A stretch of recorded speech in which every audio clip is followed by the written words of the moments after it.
दिखा दिया। किसने दिखाया? सतगुरु ने। किसने दिखाया?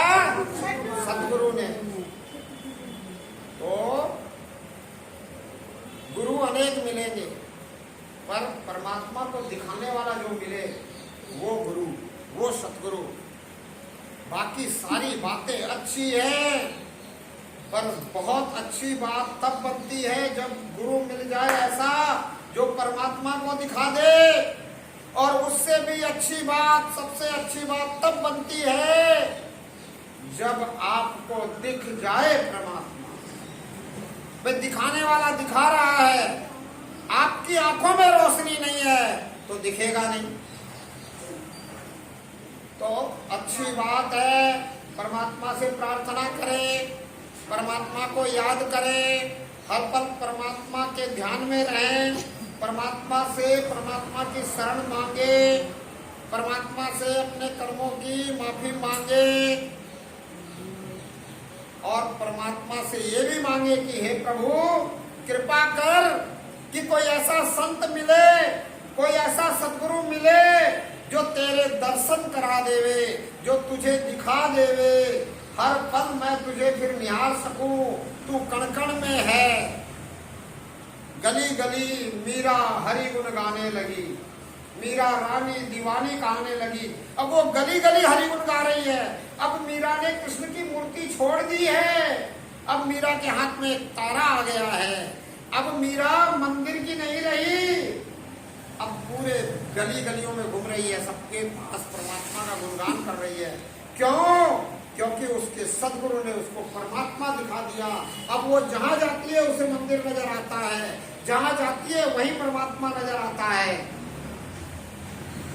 वो जहां है उसे पता है कि मेरे साथ में मेरा राम है। यहाँ मराठी किसको किसको आती है? जिसको मराठी आती है उसके लिए बोलता हूँ। हमारे महाराष्ट्र के संत कहा करते हैं, जिथे जातो तिथे माझा संगाती, चलवी तो धरुनिया हाथी। अब बताओ आपका किसका किसका हाथ पकड़ के परमात्मा चला रहा है? नहीं चला रहा। और जिस दिन परमात्मा मेरा हाथ पकड़ के चलाना शुरू कर देता है, उस दिन मुझे परमानंद की अवस्था मिलती है। उस दिन चिदानंद हो जाता है, सच्चिदानंद हो जाता है। दुख और सुख से ऊपर उठ जाता हूँ, दुख सुख का भान ही नहीं रहता है, इस शरीर का भी भान नहीं रहता है। तो ऐसी अवस्था प्राप्त करने के लिए परमात्मा को अपनी उंगली पकड़ाओ, अपना हाथ पकड़ाओ। अब जिसकी उंगली परमात्मा पकड़ लेगा उसको कोई दुख है क्या? जिसकी उंगली परमात्मा पकड़ लेगा उसको कोई दुख है क्या? नहीं है। तो हम गलती कर रहे हैं कि परमात्मा को अपनी उंगली नहीं पकड़ा रहे हैं। तो हमें ये गलती से दूर होना है और हमें परमात्मा को अपनी उंगली पकड़ाने की कोशिश करनी है, चेष्टा करनी है। और इस चेष्टा के लिए करना क्या है? प्रार्थना कि हे प्रभु मुझे माफ कर, अपनी शरण में ले ले। हे प्रभु मुझे माफ कर, अपनी शरण में ले ले। मेरी उंगली पकड़ के मुझे चला, मेरा हाथ पकड़ ले, मुझे अपनी शरण में ले ले, मुझे अपनी आगोश में ले ले, मुझे अपने साथ ले ले, मुझे अपने दर्शन दे दे, मुझे अपनी पहचान दे दे कि मैं हर पल तुझे निहारता हूँ। आंखें बंद हो तो भी तू दिखे, आंखें खुली हो तो भी तू दिखे। ये कब होगा? जब हम अंदर से प्रार्थना करें, जब हमारे अंदर के भाव ऐसे होंगे, जब हमारे अंदर ये जिज्ञासा जागेगी, जब हमारे अंदर परमात्मा के लिए प्रेम जागेगा, जब हमारे अंदर ये भाव आएगा कि मुझे परमात्मा के प्रेम में रहना है। समझे कि नहीं समझे? आई कुछ समझ में बात? सबका ध्यान उधर हो गया, ये की समस्या है। क्यों? क्योंकि परमात्मा से प्रेम है। सिर्फ बात बातें ही हैं और इन बातों का क्या। अगर सही में परमात्मा से प्रेम होना तो कहीं ध्यान नहीं जाएगा।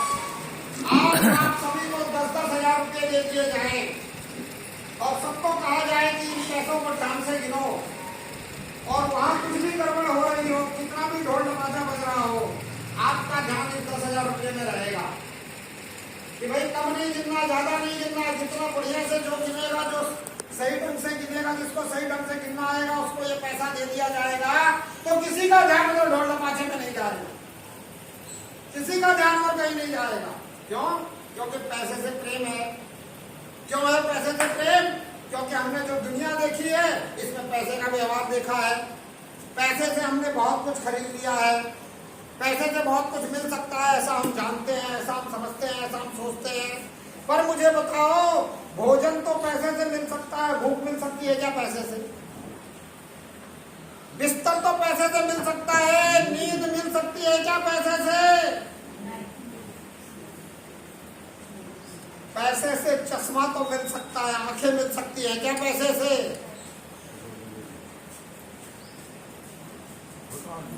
तो पैसे से सब चीजें नहीं मिलती, पर परमात्मा से सब चीजें मिलेंगी। परमात्मा नींद भी देगा, भूख भी देगा, इन आंखों को खराब भी नहीं होने देगा, इस शरीर को भी दुखी नहीं होने देगा। जब तक रखेगा तब तक सुखी